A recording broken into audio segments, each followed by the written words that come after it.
I got the message from Comrade Irvin Jim that NUMSA would consider me speaking at a conference of NUMSA. I must say initially I was very shocked because I'm quite a conservative type of person. But I really thank NUMSA for the invitation and the opportunity to speak about some of the work that we do. I begin by thanking the comrades from Palestine who have spoken, and I greet them most warmly. Welcome to South Africa. I also greet Comrade Ronnie Casserols, a veteran who doesn't tire. I don't know where you get this energy. He sends me messages at 3 a.m. You must issue a statement on this. Why are you saying nothing on that? Comrade Ronnie, there you are. He takes advantage because he knew my father. He thinks that he's my father. But I'm very glad to be here. I begin by saying the world is a very troubled place, and I don't want us to pretend that it is easy. It's not. We are faced with a very challenged world.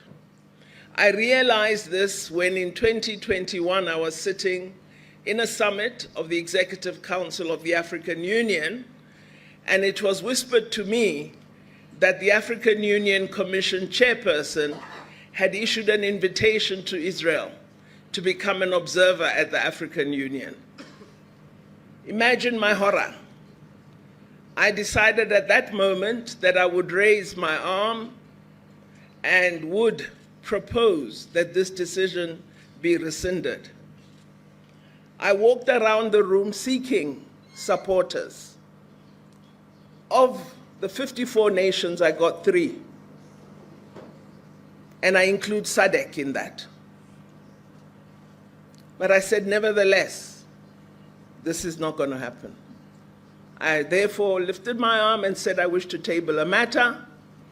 I have learned of this, and as South Africa, we object to it, and it must not be implemented. We want our leaders to discuss it.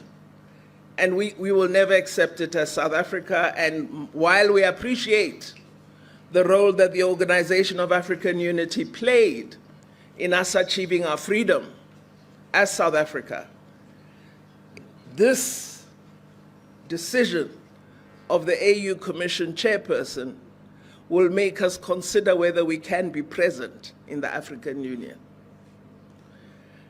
I thought I would get support from many of the countries gathered in the room. But what I discovered is that countries that are oppressors, that continue to be colonial occupiers, are using financial muscle to provide grant and aid to African countries and secure the depoliticized support of African countries for these oppressive nations. Among them, Israel and Morocco.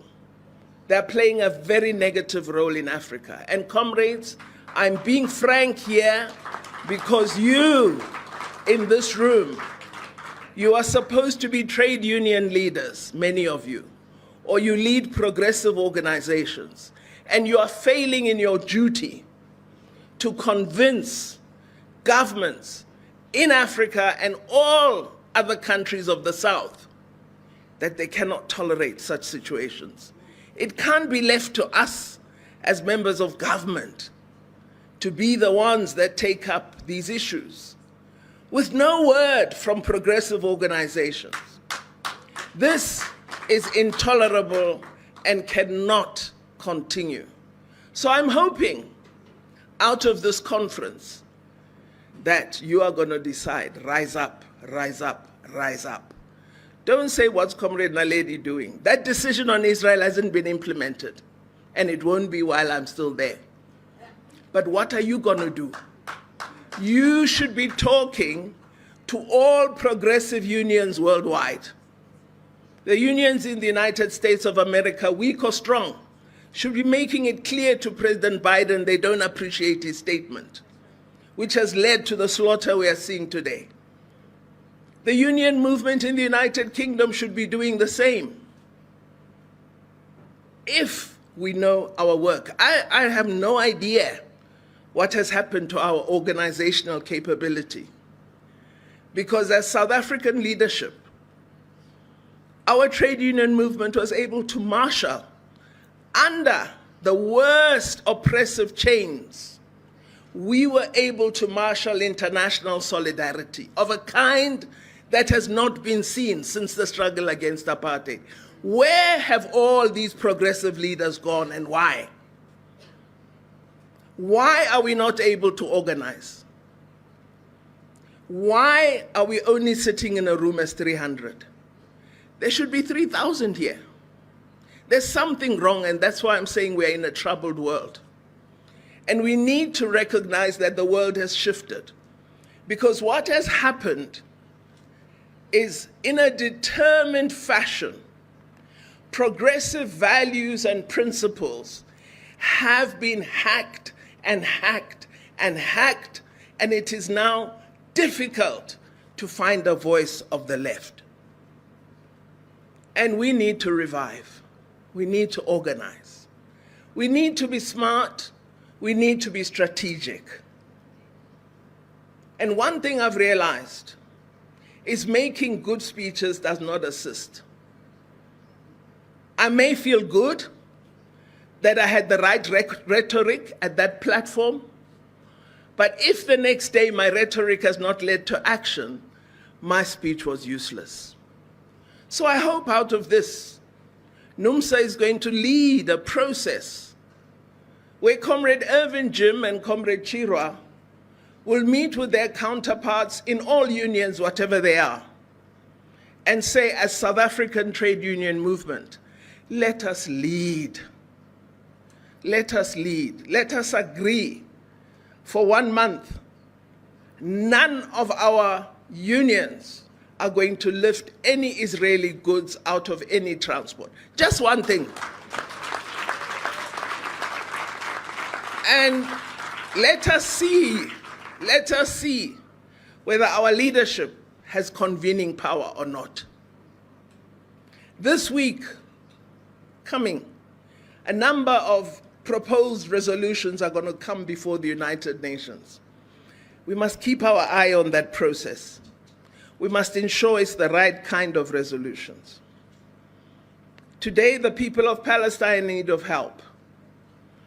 They need medical supplies. They are unable to bandage wounds. They cannot provide help.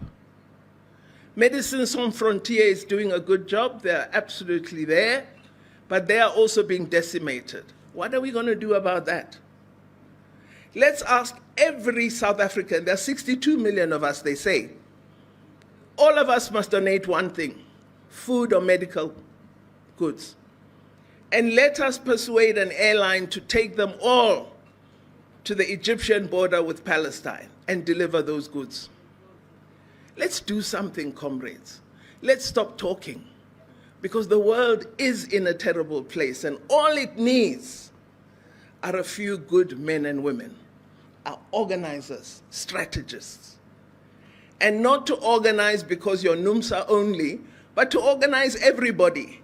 What we have to put aside if you want to change the world are divisions between us. Because it doesn't make any sense to believe that I must be the most progressive, the most left, the most radical, and the world is suffering.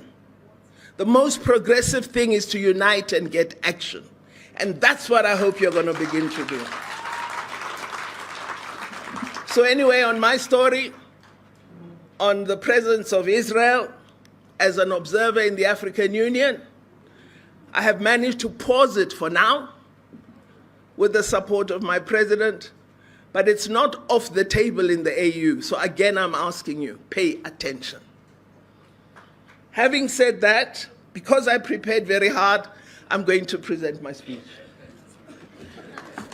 And I begin by saying, one of the things we must realize is the developing South is caught in the middle of rising global tensions. I know it is not correct to speak of the South as though it's a homogeneous entity.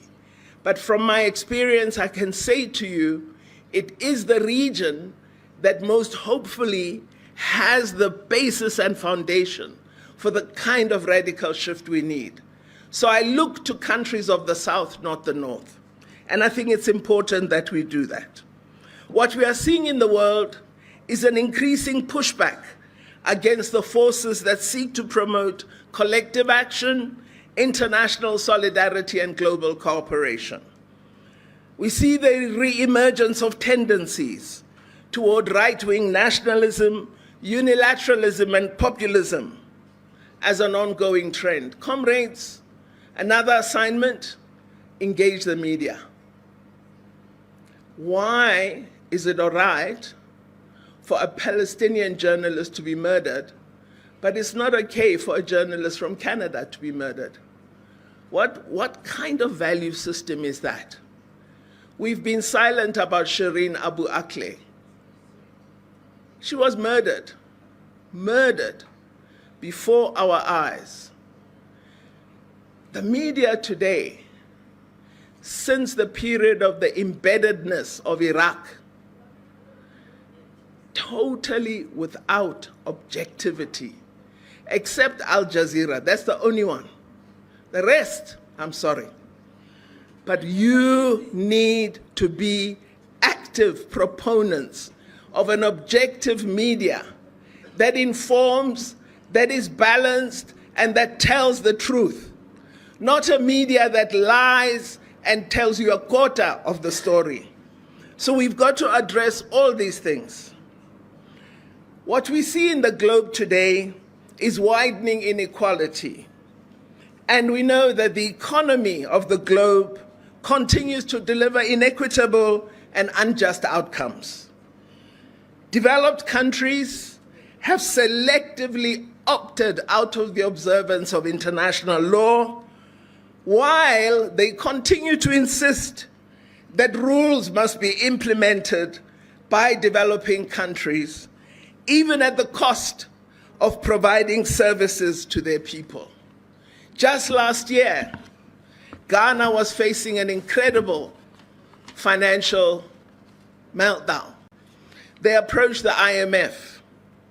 And this year, the IMF has suddenly reported that Ghana is going to see amazing growth after they received loans from the IMF. But nobody is examining, do the children of Ghana have classrooms? Do they have teachers in those classrooms? Are they able to go to hospital and get treatment? Are the people of Ghana getting housing? Because the first target of IMF loans is public services. So it's important that we look not just at what support is provided, but at the quid pro quos that governments have to make in order to have access to that funding. Developed countries have certainly not met their commitments to the developing world and are consistently shifting responsibility to us in the global South. You must address climate change. You must stop using coal. You must reduce emissions. You must do A, B, and C. We've developed, they had thousands of years to develop, and in a short space of time, we must arrest our development and respond to their demands. I'm not saying coal is what we should use. I'm not saying we shouldn't reduce emission. Don't misunderstand me. But I'm saying the kinds of demands being made on developing countries without appropriate resource responses are actually demands that are unconscionable. So what this has led to is it's become increasingly difficult to pursue sustainable development goals. We saw this year that the Secretary General of the United Nations has indicated that far from moving in a positive fashion, the world is actually going backwards. We now have more poverty, more inequity, more joblessness. So the fundamental crises of our time call for international responses, in our view. If we accept that the world is increasingly more fragmented, it provides an opportunity for those concerned with economic justice, yourselves, to work toward creating a genuinely progressive alternative. Progressive forces around the world need to push for multipolarity and a strengthened, fairer, and more inclusive multilateralism by exerting more influence on global debates. We should not be silent. We should be having loud views. We need to make our economies work for the common good, and we need to take all the measures necessary to protect our planet. We believe that what is needed is a different kind of multilateral architecture, which is more suited to today's challenges of the world. In our own view, Comrade Ronnie, despite its inadequacies, it is our belief that the United Nations must remain the primary locus for political, security, and development decision-making, as it remains the most representative global body, despite its shortcomings. We believe a complete overhaul of the UN system is needed so that the UN Security Council is democratized and reflects the current balance of forces in the global system. It's unacceptable, 8 decades nearly after its creation, 5 nations still wield disproportionate decision-making power in the Security Council, and those 5 number among the most problematic countries in the world, the causes of many of the problems I referred to today. So the overhaul of the UN system should include enforcement of decisions taken by what we hope will be a democratized UN Security Council. We also believe we should no longer accept a situation where countless UN resolutions are passed by the vast majority in the UN General Assembly, but are merely ignored. We've had repeated calls, as Comrade Khalid has said, from UN member states for Israel to withdraw from the occupied territories to the 1967 borders. These decisions have been ignored, and instead, we have witnessed the burgeoning expansion of illegal settlements on Palestinian land, growing oppression of the Palestinian people, gross violation of their human rights, and the Gaza Strip being turned into an open-air prison, regularly denied electricity, water, and fuel. The current denial is not new. It's been happening time and time and time again. For 16 years, Gaza has been under siege, with its people struggling to survive the ongoing land, air, and sea blockade security. Despite the fact that the root cause of this conflict is illegal occupation, we have heard a tirade of criticism of Palestinians from Western powers and unflinching support for the occupying power, despite the fact that I've been called all kinds of names because I refused to call Russia an occupying power of Ukraine. I've always objected to double standards. These type of double standards are the result of a global system which is skewed in favor of the powerful, to the detriment of those fighting for their rights and self-determination.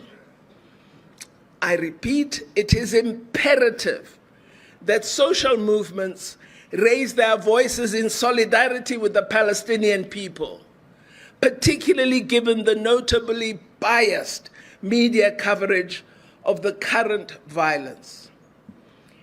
Within the United Nations, we have seen almost unanimous support among member states for ending the illegal economic blockade of Cuba, which is now entering its 61st year. Yet, the Cuban people continue to be denied access to life-saving medicines, essential goods, and the right to trade as any other sovereign nation.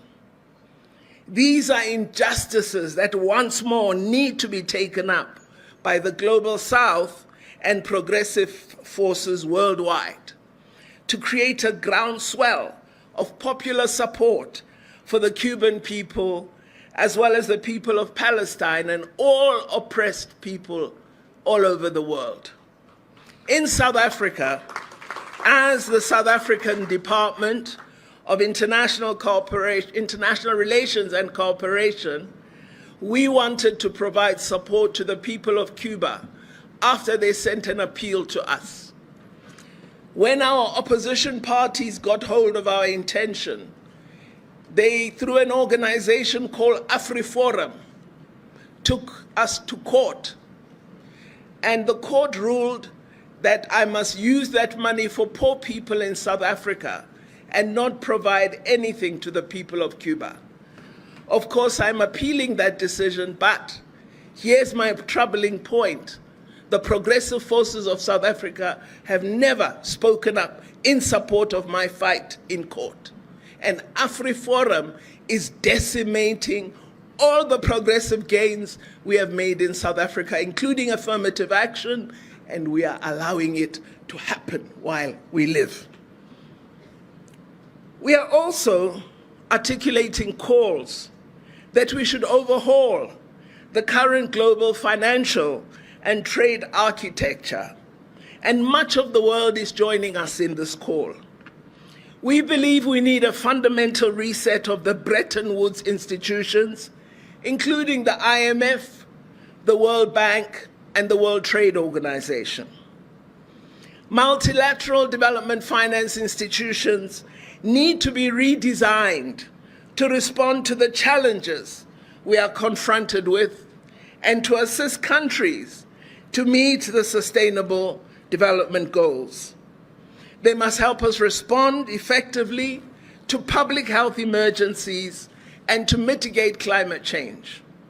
The IMF needs to be repurposed and should provide counter-cyclical lending in times of debt distress, enable debt restructuring and relief, and provide liquidity to all countries that require it. I'm raising all these things, Comrade Chira, because I believe while we should have the debates you will have in this meeting, we also must look at the real situation of the globe and determine how we interface with these challenges and address them. We are fortunate as South Africa to be part of the BRICS partnership. And in BRICS, as the BRICS countries, we've been working toward developing a more equitable, balanced, and representative global governance system. This includes the restructuring of the global financial architecture. We have built up an institution such as the New Development Bank, which we own as BRICS, and it has given us, as emerging economies, greater control over lending and greater autonomy over the progress. We redesigned to respond to the challenges we are confronted with and to assist countries to meet the Sustainable Development Goals. They must help us respond effectively to public health emergencies and to mitigate climate change. The IMF needs to be repurposed and should provide counter-cyclical lending in times of debt distress, enable debt restructuring and relief, and provide liquidity to all countries that require it. I'm raising all these things, Comrade Chira, because I believe while we should have the debates you will have in this meeting, we also must look at the real situation of the globe and determine how we interface with these challenges and address them. We are fortunate as South Africa to be part of the BRICS partnership. And in BRICS, as the BRICS countries, we've been working toward developing a more equitable, balanced, and representative global governance system. This includes the restructuring of the global financial architecture. We have built up an institution such as the New Development Bank, which we own as BRICS, and it has given us, as emerging economies, greater control over lending and greater autonomy over the progress and course of our development. As we discussed in the most recent BRICS summit, which we hosted as South Africa, the concept of countries opting to conduct trade in their own currencies is to us a welcome development. And we are now investigating how we can multiply such practice and have it available to all of us. Emerging economies are key to reforming global governance.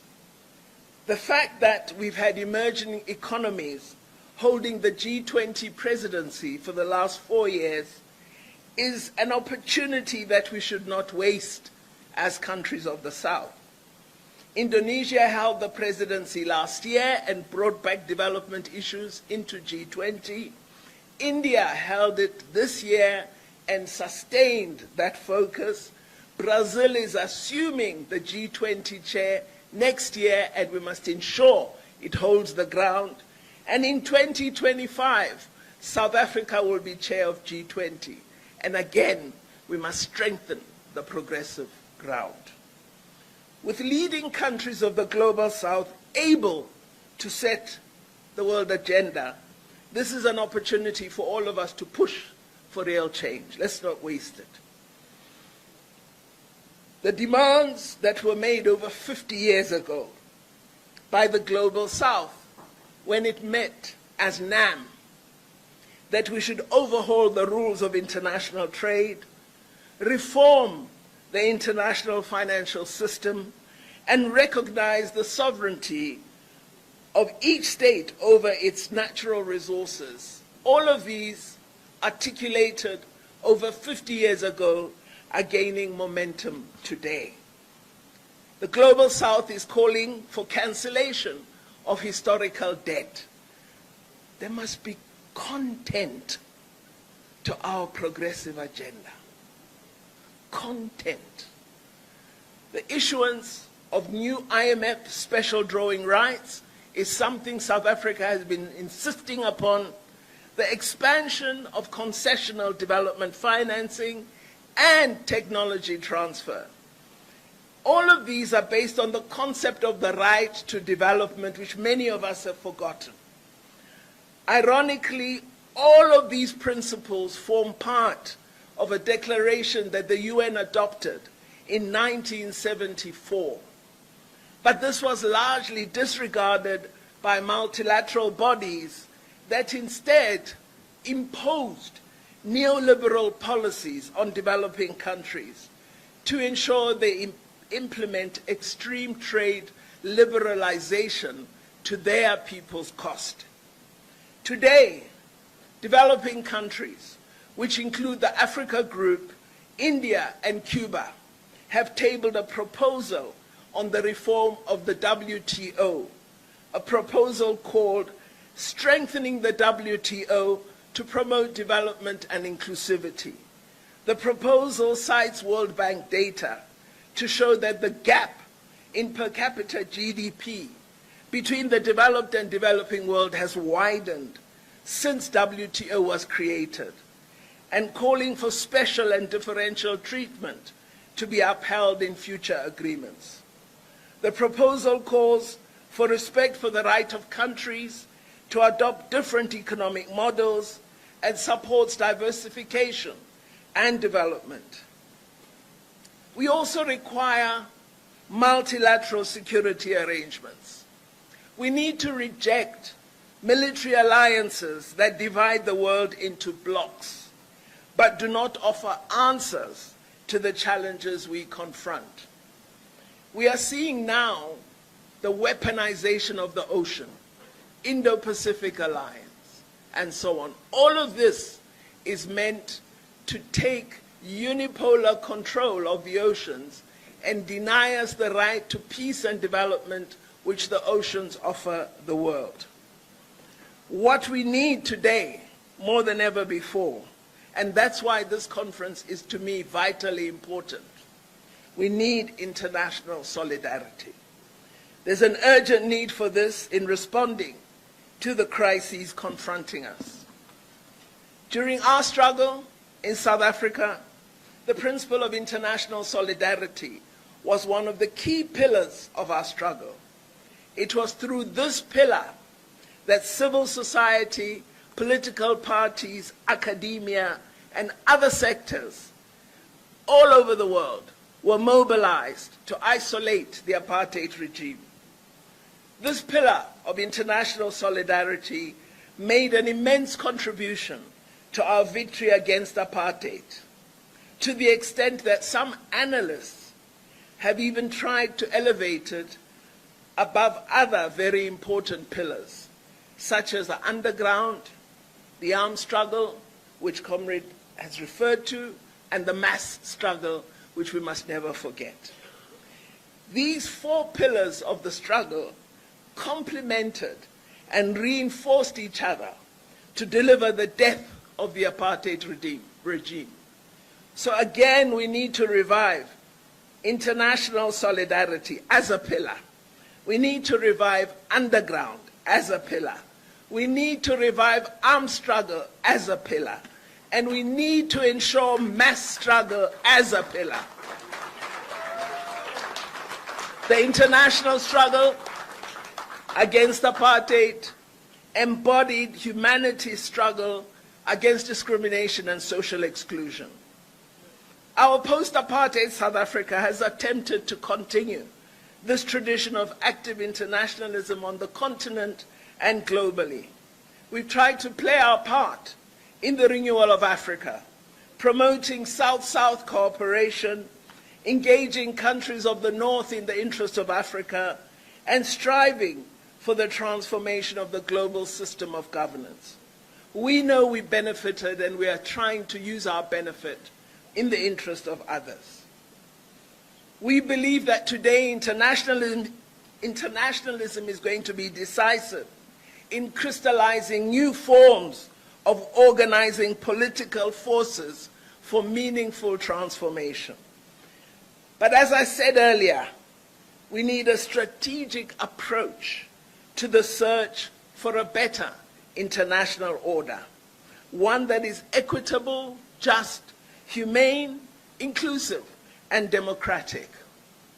So while I agree with BDS and the focus it has, I think we need to discuss how do we activate this in a manner that allows us to achieve the outcomes we desire, and not as an illustration of our ability to organize. And I haven't yet had that strategic advice. So with the BDS intervention at the ANC conference in 2017, we did indeed remove an ambassador from Israel. But I haven't seen it advance the peace agenda. So how do we act together to make gains in the struggle, rather than to have illustrations of action? This is the kind of strategic discussion I hope we could have at some time.